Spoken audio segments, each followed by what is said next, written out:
Yes. So introduction to CSS.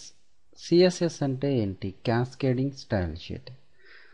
వెబ్సైట్లో HTML CSS అనేది main important. HTML అంటే ఒక వెబ్సైట్ని ఫామ్ చేయడానికి ఉండేటువంటి ఎలిమెంట్స్ని హెచ్టిఎంఎల్ అంటారని చెప్పుకున్నాం.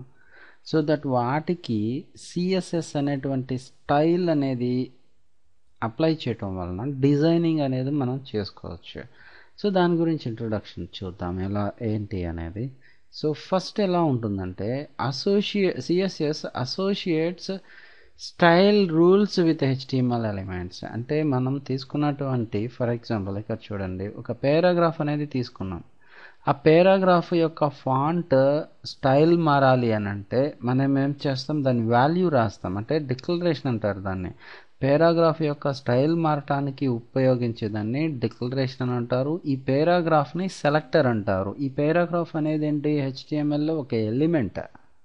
దానికి డిక్లరేషన్ సిఎస్ఎస్లో మనం రాయాల్సి ఉంటుంది. సో దట్ ఆ ఫాంట్ ఫ్యామిలీ స్టైల్ అనేది మారటం జరుగుతుంది.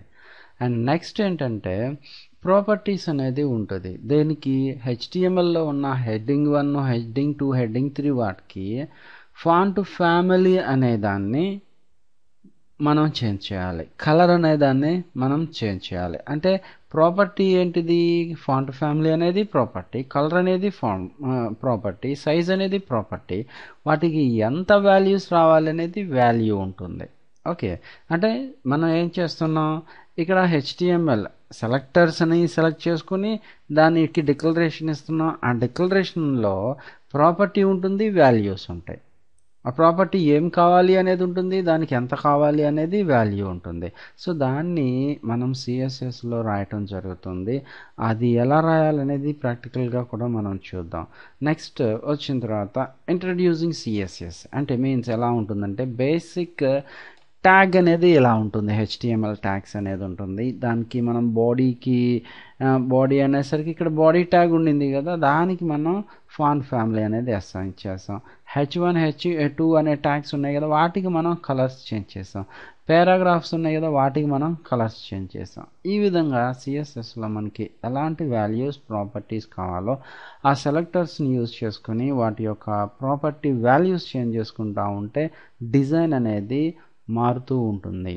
సో అది ఏ విధంగా చేయాలనేది మనం చూద్దాం, నేను చెప్తాను మీకు.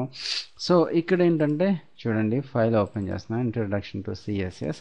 ఇక్కడ ఓపెన్ విత్ నోట్ప్యాడ్++లో నేను చేంజ్ చేసుకోవడం జరిగింది. దాన్ని ఏ విధంగా చేశాను, హెచ్టిఎంఎల్ index.htmlలో సేవ్ చేసుకున్నా. ఇప్పుడు మీరు దీన్ని కనుక ఓపెన్ చేసినట్లయితే మీకు ఇక్కడ ఎటువంటి అవుట్పుట్ అంటే క్యాస్కేడింగ్కి సంబంధించి ఎటువంటి అవుట్పుట్ రాదు. సో దట్ ఓపెన్ విత్ క్రోమన్లో ఓపెన్ చేసుకుంటున్నాను. సో ఇది చూడటానికి ఏ విధంగా ఉంటుందంటే ఈ విధంగా ప్లెయిన్గా ఉంటుందండి. Okay fine. సో ఇప్పుడు నేను దీనికి డిజైన్ అనేది అసైన్ చేయాలి. ఫాంట్కి కానీ H1కి కానీ పారాగ్రాఫ్కి కానీ చేంజ్ చేయాలి, బాడీకి కానీ. సో ఎలా అసైన్ చేయాలో చూద్దాం. సో నేనేం చేస్తున్నానంటే టైటిల్లో ఇండెక్స్ పెట్టాను. యాక్చువల్లీ ఇక్కడికి వచ్చేసి ఇంటర్నల్ సిఎస్ఎస్ అనేది రాస్తున్నా. స్టైల్ అనేది తీసుకొని స్టైల్ అనేది క్లోజ్ చేస్తున్నాను. అండ్ ఇక్కడికి వచ్చిన తర్వాత స్టైల్ దేనికి అసైన్ చేయాలి, H1 అనే ఎలిమెంట్కి నేను సిఎస్ఎస్ అప్లై చేస్తున్నా. Colour is equal to 2D. Okay, save చేయండి. అండ్ ఇక్కడికి వచ్చి రిఫ్రెష్ కొట్టండి. ఏమవుతుంది, కలర్ చేంజ్ అయింది. లేదంటే వాల్యూ అంటారు దీన్ని, 6 డిజిట్స్ ఉంటుంది, కలర్ వాల్యూ అని అంటారు. సో దీనికి నేనేం చేస్తున్నా అంటే రెడ్ అని అప్లై చేశాను. ఇక్కడ సేవ్ చేసి రిఫ్రెష్ చేయండి, రెడ్ కలర్ వచ్చింది. Okay fine. సో ఇక్కడ నేనేం చేస్తున్నాను, H1 H2 అనే దానికి కూడా వాల్యూస్ రెడ్ కలర్ రావాలని అప్లై చేశాను. సో ఇక్కడ H1 H2 వాల్యూ ఉంది, H2 ఉండిందిగా, H1 ఉండిందిగా. సో రెండింటికి కలర్ చేంజ్ అయిందిగా, వెరీ గుడ్. ఇప్పుడు నేను పారాగ్రాఫ్కి కలర్ చేంజ్ చేయాలని చూస్తున్నా. పారాగ్రాఫ్స్ ఎన్ని ఉన్నాయి, 2 పారాగ్రాఫ్స్ ఉన్నాయి ఇక్కడ.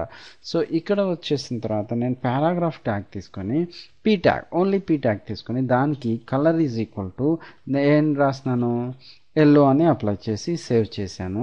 ఇక్కడికి వచ్చి రిఫ్రెష్ చేస్తే ఎల్లో వచ్చిందిగా, లేదు గ్రే కలర్ కొడుతున్నాను. గ్రే కలర్ అప్లై చేస్తే ఏమొచ్చింది, నాకు అవుట్పుట్ వచ్చిందిగా. Yes, perfect. సో అంటే పారాగ్రాఫ్స్ ఎన్ని ఉన్నాయి? 2 ఉన్నాయి.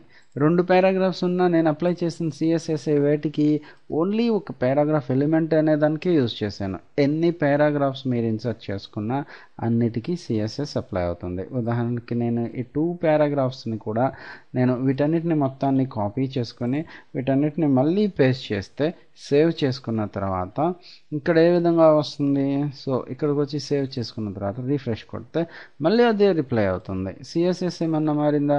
ఏదైతే ట్యాగ్ అప్లై చేసామో దానికే మనకి సిఎస్ఎస్ అప్లై అవ్వడం జరుగుతుంది. సో ఈ విధంగా దేనికి కావాలంటే దానికి ఎలిమెంటర్కి లేదా డివిజన్ ఐడి కింద క్లాసెస్ కింద కూడా అసైన్ చేసుకోవచ్చు. అవి ఫర్దర్ క్లాస్లో మీరు చూడొచ్చు, ఉంటాయి, వీడియోస్ చేశాను ఉంటాయి. లేదు డివిజన్ క్లాస్ ఐడికి అప్లై చేసుకోవచ్చు కూడా, ఆ విధంగా రావడం జరుగుతుంది అనమాట. సో ఇంకా ఫర్దర్ క్లాసెస్ చూడండి, చాలా ఇంట్రెస్టింగ్ ఉంటాయి. Thank you for watching.